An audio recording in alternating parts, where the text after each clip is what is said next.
خب در ویدیوی اول یک سری توضیحات در ارتباط با تاریخچه فلسطین توضیح داده شد از 3200 سال قبل از میلاد تا زمان شکلگیری اسرائیل در سال 1947 و خب توضیح داده شد که 55% اون سرزمینی که تحت مندیت انگلستان بود به اسرائیل اختصاص داده شد، 45% به فلسطین و حتی در جنگی که اسرائیلیا بهش میگن جنگ استقلال و فلسطینیا اون رو نکبت یا نکبه اون رو مینامن، یعنی بدبختیشون اولا از اونجا شروع شد. این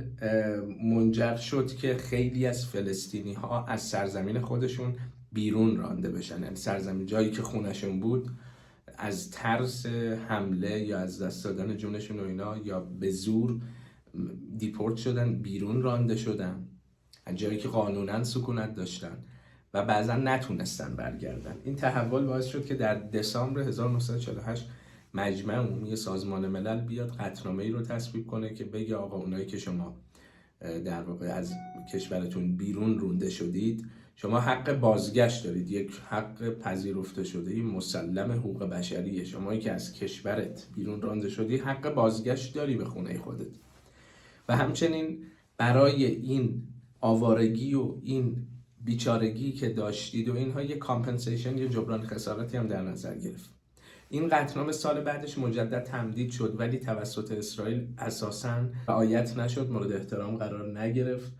و چنین چیزی در قطعنامه 169 و 237 هم تایید شد. یک نقطه خیلی مهم در تاریخ اسرائیل، در تاریخ تقریبا معاصر که میشه ذکر کرد، از سال 1948 تا سال 1967 هست، یعنی 20 سال اول اسرائیل که باز نسبت به اون چیزی که ما در سازمان ملل قطعنامه 181 تقریبا 55% و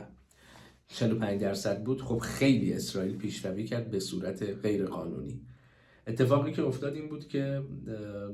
وقتی ناصر در سال 1956 کانال سوئز رو در واقع کانفیسکیت کرده بود، جا در واقع یک سری درگیری ها پیش میاد که اسرائیل باعث میشه که شبه جزیره سینای رو که متعلق به مصر بوده بیاد اونجا اشغال بکنه و سپس با فشارهای امریکا و شوروی سابق و همچنین سازمان ملل اونجا رو میاد حالا آخر سر اسرائیل ترک میکنه. ولی اینجا تنش‌ها خاتمه پیدا نمی‌کنه. 10 سال بعد در سال 1967 که تاریخ بسیار مهمی هست و حتما شنیدید زیاد، این سال 1967 رو در ذهن خودتون به عنوان یک نقطه تاریخی حتما باید تک بکنید. در سال 1967 ناصر، چون نیروهای UN هم اونجا وجود داشتن، گفتن که آقا شما شبه جزیره سینای رو ترک بکنید و اینجایی که شروع جنگ 6 روزه آغاز میشه. اسرائیل بر اساس یک سری اطلاعاتی که ظاهرا خب خیلی‌ها میگن از شوروی به دستش رسیده بود، بهش گفته بودن که آقا یک سری نیرو در واقع در شبه جزیره سینای وجود داشته و آماده انگار حمله به اسرائیل بوده، یعنی حمله هنوز صورت نگرفته بوده، آماده حمله به اسرائیل بوده و اسرائیل معتقده که این کلاً عملیات تهاجمی بوده، آفنسیو بوده، ولی عبدالناصر میگه که این عملیات کاملاً دیفنسیو یا دفاعی بوده. حالا اسرائیل میاد پیش دستی میکنه، حمله پیش دستانه انجام میده،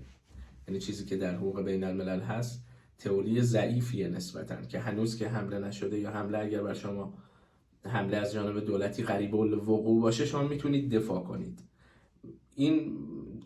در واقع نوع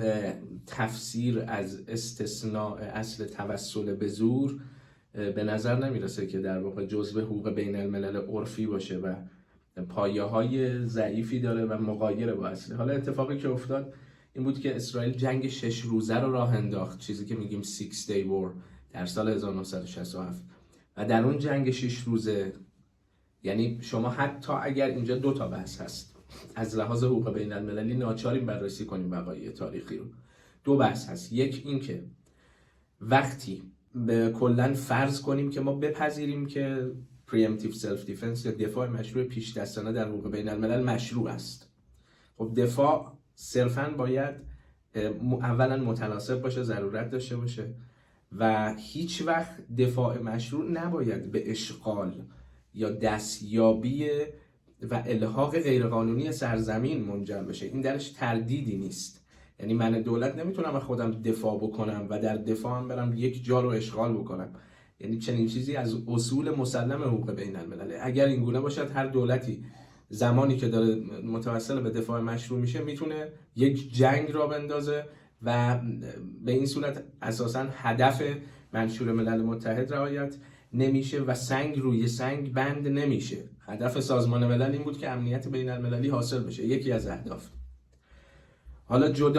حالا باز هم انقلت هست روی دفاع مشروع پیش دستانه که خود دفاع مشروع پیش دستانه نیز به نوعی این صلح و امنیت بین المللی رو برهم میزنه. اگه دولت‌ها اینطوری بخوان این تئوری رو بر اساسش عمل بکنن، خب تعداد درگیری‌های مسلحانه در دنیا خب افزایش قطعا پیدا میکنه و این به نفع صلح و امنیت بین المللی نیست. اسرائیل چیکار میکنه؟ چه مناطقی رو میگیره؟ ارتفاعات جولان از سوریه رو میاد به خودش ملحق میکنه، چون جنگی بود که اردن، سوریه و مصر درگیر شدن با اسرائیل و اسرائیل شکست میده این سه کشور عربی رو و یه قسمت‌های این سه کشور رو به خودش ملحق میکنه. ارتفاعات جولان که اگر برید در واقع مطالعه بکنید، یکی از حاصل خیزترین و استراتژیک ترین، با توجه به اینکه در منطقه بالایی در سوریه از لحاظ ارتفاع از سطح دریا و نسبت به جاهای دیگه، از استراتژیک ترین و حاصلخیزترین و بهترین جاهای سوریه بوده که اسرائیل الان اونجا رو به دست گرفته به صورت غیرقانونی. یک مقاله‌ای در این خصوص من نوشتم، حالا در دست چاپ، اگر علاقه‌مند بودید میتونید اون رو مطالعه بکنید، که حتی مثلا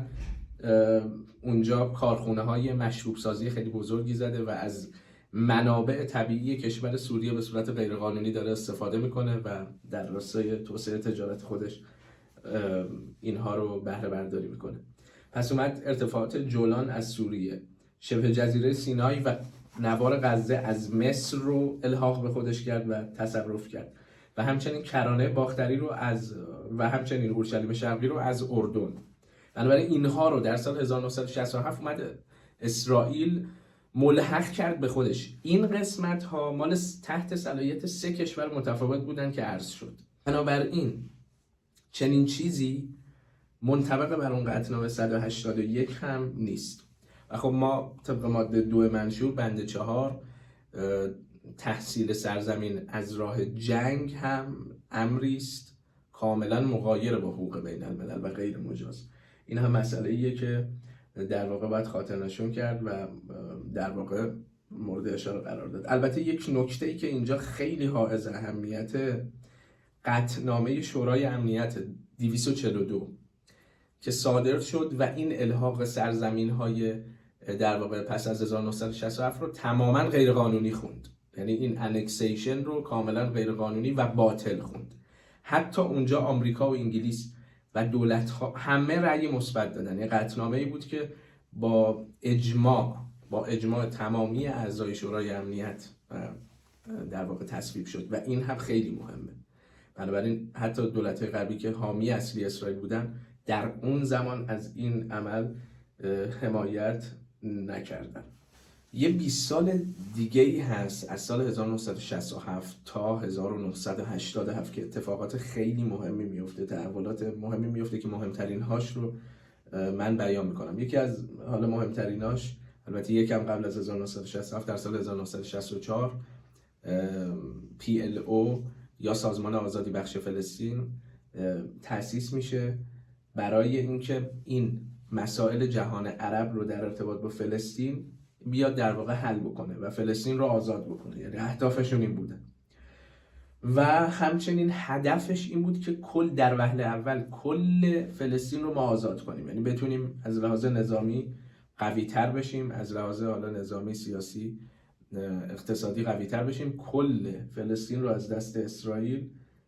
بتونیم نجات بدیم و مستقل بشیم، استقلال پیدا بکنیم. یاسر عرفات اینجا که در واقع رهبر PLO بود خیلی بر روی قوی شدن از لحاظ نظامی تاکید میکنه و خب فلسطین اون موقع قوی تر میشه و یک سری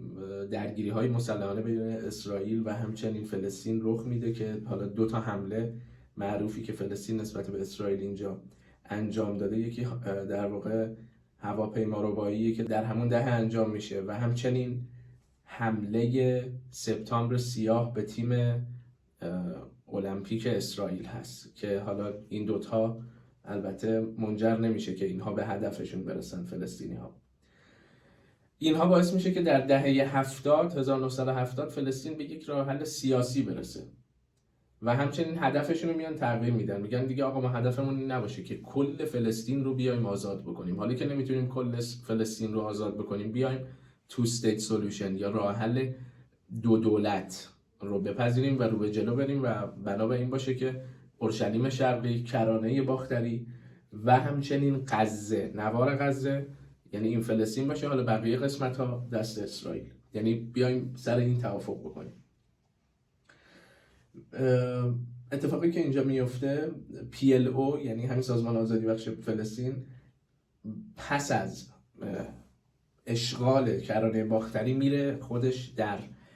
اردن، در واقع اونجا مقرش رو در اردن قرار میده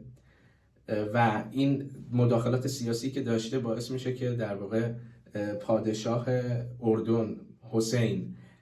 اعلام جنگ علیه اونها بکنه و خب 3000 تا تلفات میده عملا اونجا. و پس از این حادثه یک قرارداد صلحی بینشون منعقد میشه و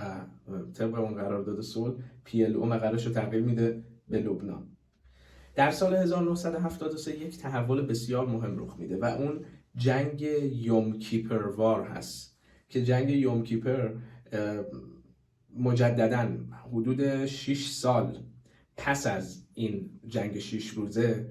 مصر و سوریه با هم متحد میشن برن اون سرزمینای از دست رفته خودشون، شبه جزیره سینای،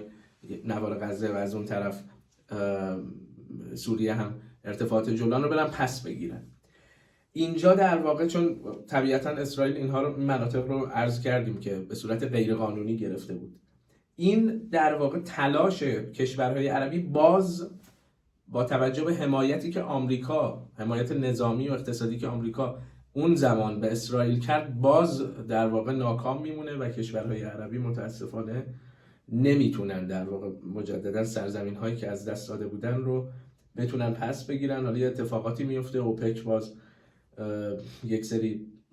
تحریم های نفتی میذاره علیه امریکا و یک سری بحران ها و میلیاردها دلار خسارت اقتصادی هم اینجا البته به آمریکا تحمیل میشه. اتفاقی که بعدش میفته اینه که مصر میبینه که آقا حالا ما نتونستیم این کارو بکنیم، وارد مذاکره سیاسی با اسرائیل میشه و در این مذاکره سیاسی در قراردادی در سال 1978 که حتما شنیدید، کمپ دیوید، میاد در سال 1979 یک قراردادی رو منعقد میکنه. از مصر میخواد که نسبت به ادعای خودش نسبت به غزه برای فلسطینی‌ها دست بکشه، اینکه غزه برای فلسطینی هاست، من دیگه اینو قبول نداشته باشم، در طرف تو باشم اسرائیل، و شبه جزیره سینای رو بهش پس بده اسرائیل در قبال این امتیازی که میده به اسرائیل. این امتیاز یعنی اون سرزمینش رو بگیر و چنین چیزی هم اتفاق میفته. اینجا اتفاقی که میفته اینه که در سال 1979 مصر اولین کشوری میشه که اسرائیل رو به رسمیت میشناسه، اولین کشور عرب. و بعدش برای اینکه این روند شناسایی اسرائیل توسط کشورهای عرب بیشتر بشه، آمریکا و شوروی سابق میان یک سلسله کنفرانس هایی رو مادرید پیس کانفرنس تحت عنوان کنفرانس صلح مادرید برگزار میکنن که اینها در نهایت منجر میشه در سال 1994 اردن هم یک قراردادی با اسرائیل مجددا منعقد بکنه که به موجب اون اردن ادعاش رو نسبت به کرانه باختری و اورشلیم شرقی دست بکشه و حالا یک سری امتیازها نصیبش بشه. بنابراین اردن هم دومین کشوری میشه که اسرائیل رو به رسمیت میشناسه، دومین کشور عرب. و تحولات زیادی در دهه‌های بعدی رخ میده تا به امروز. اخیراً خب در دیوان بین‌المللی دادگستری ما 2 نظریه مشورتی داریم که اگر برید مطالعه بکنید به تفصیل نقض‌های متعدد حقوق بین‌المللی که اسرائیل اخیراً انجام داده رو مورد بررسی قرار داده، یا اگر نظریه امنستی اینترنشنال عفو بین الملل رو ببینید که اظهار نظر حقوقی کرده و معتقده که اون دیواری که اسرائیل در کرانه باختری به طول 708 کیلومتر دیوار حائلی که بنا کرده اون یک سیستم آپارتاید جنایت علیه بشریت هست و خب نقض حقوق بین الملل هم هست. دیوان در نظریه مشورتی خودش در سال 2001 به این موضوع نیز اشاره کرده و الان هم پس از تحولات اخیر در جنگ عملیات در واقع طوفان الاقصی میبینیم که پس از یک جنگ چقدر این در واقع کش پیدا کرده و اسرائیل هنوز در واقع در حال حمله هست و بسیاری از کودکان، زنان، غیر نظامیان دارن جونشون رو از دست میدن. به هر حال این تاریخ رو، یعنی تاریخی که تا سال 1967 بعد از اون 1973 اینها رخ داده، بدونید بد نیست که چی شده. اینکه راجع به تحصیل زمین ها توضیح داده شد، چجوری زمین ها رو خریدن. سرزمین های 1967 رو بشناسید، قطعنامه های مجمع عمومی شورای امنیت رو مطالعه بکنید. اون چیزی که هست اینه که واقعا اسرائیل دولت خوشنامی در حقوق بین الملل واقعا نیست و بر روی اینکه اعمال و افعالی که انجام میده نقض حقوق بین الملل هست، اکثر دولت ها به این واقف هستن. اما اون چیزی که در دنیای واقعی اتفاق میفته رعایت حقوق بین الملل نیست، بلکه بحث بیشتر بر اساس قدرت هست و نظام سیاسی بیشتر بر اساس قدرت و پول در حال حرکت هست. حالا به هر حال این یک سری توضیحات مختصر در ارتباط با تاریخچه فلسطین بود و امیدوارم برای شما مفید بوده باشه. اگر دوست داشتید حتما برای سایرین نیز ارسال کنید که به این مسائل تاریخی مهم آگاه بشن. مرسی.